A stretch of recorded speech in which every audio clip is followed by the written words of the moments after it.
As Intuitive Machines evolves from a lunar services provider into a vertically integrated build, connect, and operate space infrastructure company spanning Earth orbit, the Moon, and eventually Mars, a big booster rocket moving these ambitions along is the $800 million acquisition of LUNR Space Systems. Since being completed earlier in the year, the deal adds proven satellite manufacturing capabilities and enables Intuitive Machines to compete as a prime contractor across civil, commercial, and national security markets. Management believes the integration of LUNR satellite platforms, especially the 1300 series GEO platform, combined with Intuitive's lunar expertise, can drive up to 5x revenue growth over time. Intuitive Machines is also diversifying its customer base to reduce reliance on government contracts, expanding into defense and commercial sectors. Its strategy emphasizes building long-term infrastructure rather than relying on single mission outcomes. This includes a focus on space-for-space connectivity, developing a proprietary relay network to address bandwidth limitations in NASA's Deep Space Network and enable persistent communications across cislunar space. A key initiative is the Near Space Network Services (NSNS) program, a $4.82 billion contract aimed at building communications infrastructure around the Moon. Intuitive Machines plans to launch its first lunar data relay satellite with its IM-3 mission in 2026, marking the beginning of recurring service-based revenue. This Connect capability is expected to be a major step toward establishing a broader solar system internet. For 2026, Intuitive Machines projects revenue between $900 million and $1 billion, with roughly two-thirds already supported by contracted backlog, around $943 million as of early 2026. It also expects to achieve positive adjusted EBITDA for the full year, driven by scale from acquisitions and a shift toward higher-margin service revenue.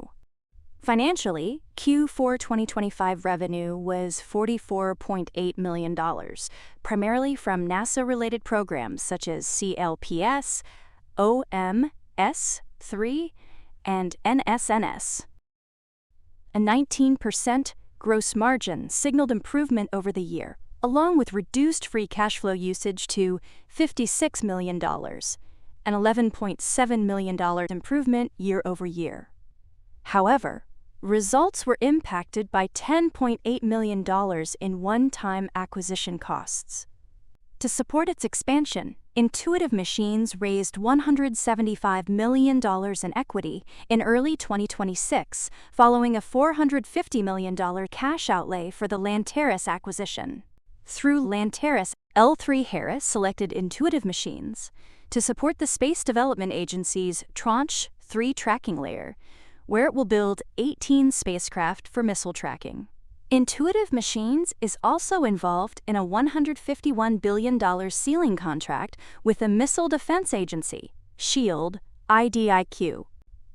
In addition, Intuitive Machines acquired KinetX Aerospace, enhancing its capabilities in deep space navigation and constellation management. These combined assets position Intuitive Machines to deliver integrated services, from spacecraft manufacturing to communications and mission operations. As of now, the integration of LUNR is ahead of schedule, with faster-than-expected progress on back-office systems and early success in joint proposals that neither company could pursue independently before. The wait is also on for a decision on NASA's Lunar Terrain Vehicle (LTV) contract, which could be awarded to multiple providers. Its proposal uses its own heavy cargo lander, Supernova, and is not dependent on specific Artemis mission timelines. Intuitive Machines is also exploring emerging opportunities such as orbital data centers, focusing on edge computing in space rather than replacing Earth-based infrastructure. The GEO-based 1300 series platform is seen as well-suited for high-power processing, avoiding the power and thermal limitations of low Earth orbit. Another growth area is lunar space domain awareness, particularly for national security. There is strong interest in using the company's infrastructure to track objects and activity in cislunar space. Intuitive Machines is also working with international partners to establish interoperability standards for space communications networks. Though not everything's been smooth sailing, as backlog was temporarily affected by government budget delays.